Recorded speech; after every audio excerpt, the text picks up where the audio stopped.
Le CAC 40 en légère hausse à la mi-journée alors que les investisseurs sont tiraillés entre les espoirs de reprise économique, particulièrement aux États-Unis, et les craintes sanitaires en Europe. En France, rien n'est décidé, a affirmé dans le journal du dimanche Emmanuel Macron au sujet d'un potentiel nouveau tour de vis, mais l'exécutif qualifie toutefois la situation de critique. Les admissions en réanimation continuent d'ailleurs d'augmenter, atteignant quasiment le pic de la deuxième vague à l'automne.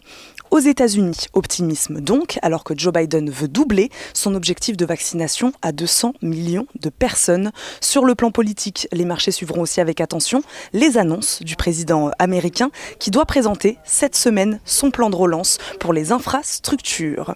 Bonne nouvelle aussi du côté du canal de Suez, alors que le porte-conteneur désormais célèbre Ever Given bloquait le canal depuis une semaine. Il est ce lundi presque remis à flot. Les cours du pétrole Brent s'en retrouvent orienté à la baisse.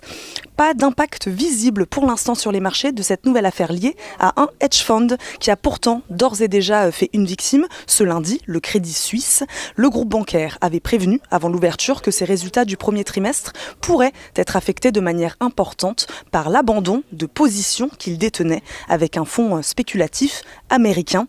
Seul le secteur bancaire s'inscrit lui en baisse. BNP Paribas, Société Générale et Crédit Agricole perdent quasiment 2% en moyenne à la mi-journée. Du côté des valeurs, BNP devrait d'ailleurs déposer aujourd'hui son offre définitive pour le rachat de 50% ou plus de Floa Bank, ancienne banque Casino, qui compte près de 3 millions de clients. Le constructeur ferroviaire Alstom a annoncé avoir reçu une commande de plus d'1,4 milliard d'euros pour la fourniture de trains de banlieue en Espagne qui seront construits dans l'usine que possède le groupe français dans la région de Barcelone. Nous suivrons aussi Air France. Le gouvernement français et les autorités européennes ont finalement trouvé un accord sur les termes d'une nouvelle aide à la compagnie aérienne. Total, lui, a annoncé samedi suspendre la reprise du chantier de son projet de gaz naturel liquéfié au Mozambique après les attaques qui ont visé la ville de Palma. Pharmagest a bien traversé l'année 2020. Le spécialiste de l'informatique officinale publie ses résultats et a enregistré un chiffre d'affaires de 171,7 millions d'euros, soit une hausse de 8,3%.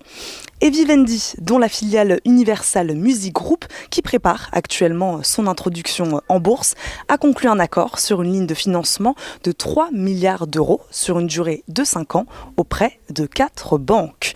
Le groupe qui tient par ailleurs ce lundi une assemblée générale extraordinaire sur le projet de redistribution aux actionnaires de 60% du capital d'Universal Music Group. Enfin, l'euro, lui, recule en dessous des 1,18 $. Il se dirige vers son pire mois depuis la mi-2019.